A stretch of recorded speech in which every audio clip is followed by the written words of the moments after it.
안녕하세요. 오늘 저희가 함께 좀 깊이 파고들 자료들은요, 우리 신앙의 정말 심장과 같은 부분이죠.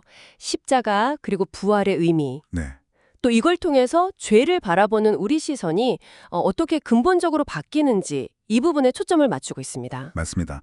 이 자료들을 보면 십자가가 그냥 역사책 속의 어떤 사건이 아니라요. 네네. 바로 지금 여기 있는 우리의 정체성, 그리고 우리가 세상을 어떻게 보고 이해해야 하는지 그 해석의 틀 자체를 완전히 바꾸는 일종의 시스템 전환이다 이렇게 강조하고 있어요. 시스템 전환이요?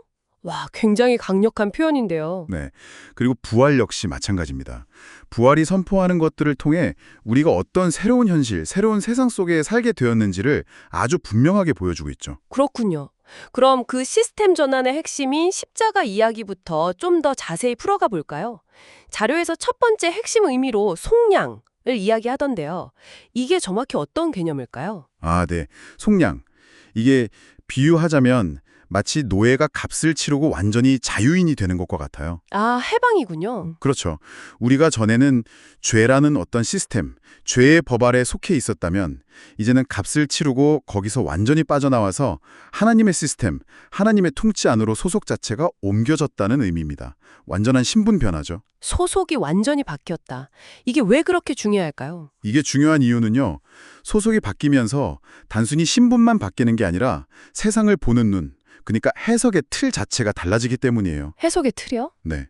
예를 들어 요한복음 10장에 보면 도둑이 오는 것과 목자가 오는 이야기가 나오잖아요. 하나님의 시스템 안으로 들어온 우리는 모든 것을 다르게 해석할 수 있게 됩니다. 아, 어떻게 달라지죠? 목자가 온 것은 양으로 생명을 얻게 하고 더 풍성히 얻게 하려는 것이라고 하잖아요. 네. 이제는 내 삶에 일어나는 일들, 심지어 어려운 일들까지도 궁극적으로는 나에게 생명을 주고 더 풍성하게 하시려는 하나님의 큰 계획 안에서 이해하고 받아들일 수 있는 그런 해석의 전환이 일어난다는 겁니다. 와, 그건 정말 엄청난 변화인데요. 세상을 보는 안경 자체가 바뀐 거네요. 위협에서 생명으로. 바로 그거죠. 정체성이 바뀌니 해석도 바뀌는 겁니다. 내가 하나님의 자녀라는 새로운 정체성이 생겼으니까요. 알겠습니다. 첫 번째 의미 속내는 소속과 해석의 완전한 전환. 그럼 두 번째 의미로 넘어가 보죠. 속죄라고 나왔는데 이건 용서와 관련이 있겠죠. 네, 맞습니다. 속죄는 용서죠. 시스템이 바뀌었잖아요. 네. 그러니까 이전 시스템에서 지었던 모든 잘못들, 그 죄들에 대한 용서가 이 새로운 시스템 안에서 선언되었다는 의미입니다. 깨끗하게 청산되었다는 거죠. 그럼 우리가 회개하고 잘못했다고 빌어야 용서해 주시는 게 아니라 여기서 중요한 포인트가 나옵니다. 많은 사람들이 오해하는 부분인데요. 순서가 반대예요. 순서가 반대다. 네, 우리가 회개했기 때문에 용서받는 게 아니라 이미 용서가 주어졌기 때문에 우리가 비로소 회개할 수 있게 된다는 겁니다. 아, 좀 더 설명해 주시겠어요? 로마서 5장 8절이 이걸 잘 보여주죠. 우리가 아직 죄인 되었을 때에 그리스도께서 우리를 위하여 죽으심으로 하나님께서 우리에 대한 자기의 사랑을 확증하셨느니라. 우리가 아직 죄인일 때 하나님 편에서 먼저 움직이셨다는 거군요. 그렇죠. 우리의 상태나 노력과 상관없이 하나님의 일방적인 은혜로 용서가 먼저 선언된 겁니다. 십자가에서 이미 다 이루어진 거죠. 이 엄청난 용서, 이 속죄의 선언이 있었기 때문에 우리가 이제 죄책감에서 벗어나서 담대하게 하나님 앞에 나아가고 또 새로운 시스템에 맞게 살아가려는 마음, 즉 회개와 변화의 삶을 시작할 용기를 얻게 되는 겁니다. 와, 정말 생각의 전환이네요. 용서가 전제 조건이 아니라 결과라는 거. 이게 우리가 회개하고 변화하는 삶의 출발점이 된다는 말씀이시군요. 정확합니다. 이 속죄의 은혜를 깊이 깨달을수록 우리는 더 이상 과거에 얽매이지 않고 미래를 향해 나아갈 수 있는 거죠. 알겠습니다. 십자가의 두 가지 핵심 의미, 속량과 속죄, 시스템의 전환과 선제적 용서. 그럼 이제 이 십자가에 대한 하나님의 응답이자 확증인 부활로 넘어가 보죠. 부활 역시 강력한 메시지들을 담고 있다고 하셨는데 자료에서는 네 가지 선언을 이야기하고 있어요. 네, 부활은 그냥 예수님이 다시 살아나셨다 이런 사실 자체로도 놀랍지만 그 안에 담긴 하나님의 선언들이 더 중요합니다. 첫 번째 선언은 바로 예수님이 옳았다는 하나님의 공식적인 인정, 확증입니다. 예수님이 옳았다. 세상은 틀렸다고 하고 죽였는데 말이죠. 그렇죠. 세상의 판단과는 정반대로 하나님은 예수를 죽음에서 일으키심으로써 이 사람이 내 아들이고 이 사람이 전한 하나님 나라의 복음이 진리다 라고 온 우주에 선포하신 겁니다. 와, 엄청난 반전이자 선언이네요. 그럼 두 번째 선언은 뭔가요? 두 번째는 그 결과로 죄는 심판받았다는 선언입니다. 예수님이 십자가에서 죽으신 것은 단순히 억울한 죽음이 아니라 인류의 모든 죄를 짊어지시고 대신 심판을 받으신 거잖아요. 네. 하나님이 그 예수님을 부활시키셨다는 것은 그 십자가의 대속적 죽음이 유효했고 그로 인해 죄의 값은 완전히 치러졌으며 죄는 최종적으로 심판 아래 놓이게 되었다는 것을 선언하는 겁니다. 죄의 권세가 깨졌다는 거죠. 죄가 심판받았다. 그럼 세 번째 선언은 자연스럽게 연결되겠네요. 맞습니다. 세 번째는 더 이상 죄가 인간을 지배할 법적인 권리가 없다는 선언입니다. 법적인 관리가 없다. 네, 속량 이야기랑 연결되죠. 이전 시스템에서는 죄가 왕노릇하며 우리를 지배할 권리가 있었어요. 하지만 십자가와 부활을 통해 우리는 새로운 시스템으로 옮겨졌고 죄는 이미 심판받았기 때문에 이제 죄는 더 이상 우리 위에 합법적인 통치자가 아니라는 겁니다. 그 지배관계는 법적으로 완전히 끝났다는 선언이죠. 와, 법적으로 끝났다. 하지만 현실은 좀 다른 것 같기도 한데 이 부분은 나중에 더 이야기 나눠보죠. 일단 네 번째 선언은 뭔가요? 네 번째는 이 모든 것을 종합하는 선언인데요. 바로 이 십자가와 부활을 통해 완전히 새로운 세상, 하나님 나라의 새로운 시대가 시작되었다는 하나님의 선포입니다. 새로운 세상이 시작. 네, 부활은 단순히 과거 사건의 마무리가 아니라 미래를 향한 새로운 시작을 알리는 신호탄인 셈입니다.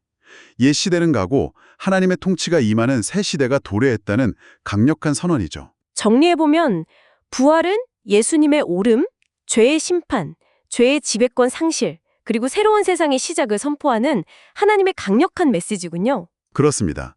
이 네 가지 선언이 바로 우리가 살아가는 새로운 현실의 기초가 되는 거죠. 자, 그럼 이제 아까 잠시 언급했던 현실적인 질문으로 돌아가 볼게요. 십자가로 시스템이 바뀌었고 부활로 죄의 법적인 지배도 끝났다고 했어요. 그런데 왜 우리는 여전히 죄 때문에 이렇게 힘들어하고 또 넘어지고 복음을 아는 것 같은데도 삶의 변화는 더디게 느껴질까요?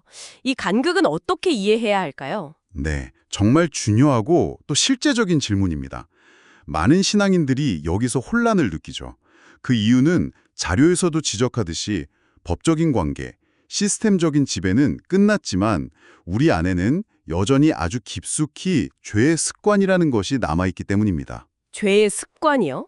네, 이게 뭐냐면 우리가 하나님 없이 죄의 시스템 아래서 살아온 아주 오랜 시간 동안 우리 몸과 마음에 그냥 딱 배워버린 생각의 패턴, 감정의 반응 방식, 행동 양식 같은 것들이에요. 아, 마치 오랫동안 구부정하게 앉아 있었더니 허리가 그 자세를 기억하는 것처럼요. 정확한 비유입니다. 그게 딱 맞아요.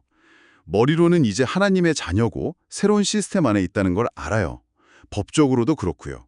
하지만 몸은, 마음은, 생각은 여전히 옛날 방식에 익숙한 거죠. 어떤 상황이 닥쳤을 때 자동적으로 옛날처럼 해석하고 옛날처럼 느끼고 옛날처럼 반응하려는 강력한 관성이 남아있는 겁니다. 자동으로 그렇게 반응한다. 그게 바로 죄의 습관이군요. 잘못된 해석의 습관이라고도 할 수 있겠네요. 맞아요. 핵심은 해석입니다. 하나님 없이 살았던 과거의 경험들이 만들어낸 나름의 생존 방식, 세상을 이해하는 틀이 있잖아요. 네, 있죠. 상처받지 않으려고 방어적이 된다거나 인정받으려고 애쓴다거나 뭐 그런 것들이요. 그렇죠. 그런 것들이 이제는 새로운 시스템, 하나님의 사랑과 은혜 안에서는 더 이상 필요 없고 오히려 하나님을 누리는 것을 방해하는데도 너무 오랫동안 그렇게 살아왔기 때문에 자신도 모르게 계속 그 패턴대로 생각하고 행동하게 되는 거죠. 이게 바로 우리가 씨름하는 죄의 실체에 더 가까운 모습일 수 있습니다. 아, 그렇군요. 그러니까 법적인 전쟁은 끝났지만 내 안에 남아있는 이 옛 습관과의 전투는 계속되는 거네요. 마치 해방은 되었지만 오랫동안 노예로 살았던 습성을 버리지 못하는 상태랄까요? 네, 그런 측면이 분명히 있습니다. 그래서 자료들에서 훈련이다, 영적 전쟁이다 이런 표현들이 계속 나오는 겁니다. 훈련, 영적 전쟁. 그럼 여기서 나의 십자가를 진다는 말씀의 의미도 좀 새롭게 이해해야 할 것 같은데요. 보통은 그냥 고난을 참고 견디는 것, 약간 수동적인 느낌으로 생각하기 쉬운데. 맞아요. 많은 경우 그렇게 해석되죠. 하지만 오늘 우리가 나눈 이야기의 맥락에서 보면 나의 십자가를 진다는 것은 훨씬 더 능동적이고 적극적인 의미를 갖게 됩니다. 능동적인 의미요? 네, 이미 우리에게 주어진 이 새로운 현실, 즉 십자가의 속량과 부활로 얻게 된 새로운 시스템과 정체성이 있잖아요. 네, 하나님의 자녀라는 신분과 새로운 해석의 틀이요. 그렇죠. 나의 십자가를 진다는 것은 바로 그 새로운 현실에 나의 생각과 감정, 나의 해석을 의지적으로 계속해서 맞춰나가는 과정이라고 볼 수 있어요. 그리고 동시에 내 안에 깊이 뿌리박힌 옛 시스템의 잔재들, 즉 죄의 습관들을 인식하고 그것들을 버려나가는 싸움인 거죠. 아, 그러니까 나의 십자가는 단순히 고통을 감수하는 게 아니라 새로운 정체성에 맞게 내 생각과 해석을 바꾸고 옛 습관과 싸우는 적극적인 훈련이자 영적 전투군요. 바로 그겁니다. 하나님이 주신 살아온 생명, 그 풍성함을 온전히 누리기 위해서 이전 시스템에서 나를 지배했던 그릇된 생각, 감정의 패턴들, 잘못된 해석들과 의지적으로 싸우는 과정, 이것이 바로 나의 십자가를 지는 삶의 중요한 부분이라는 거죠. 와, 이건 정말 중요한 통찰인데요. 신앙생활이 단순히 어떤 규칙을 지키거나 종교 행위를 하는 걸 넘어서 내면의 깊은 변화, 즉 해석과 습관을 바꾸는 여정이라는 말씀이시네요. 네. 그리고 이 싸움은 혼자 하는 게 아니죠. 이미 승리하신 그리스도 안에서 성령의 도우심을 받아 싸우는 겁니다. 결과는 정해져 있어요. 다만 그 승리를 우리의 실제 삶 속에서 경험하고 누려가기 위한 과정이 필요한 거죠. 그렇군요. 이럴 땐 당연히 이렇게 화가 나지. 원래 나는 좀 부정적인 사람이야. 이 상황에선 불안한 게 당연해.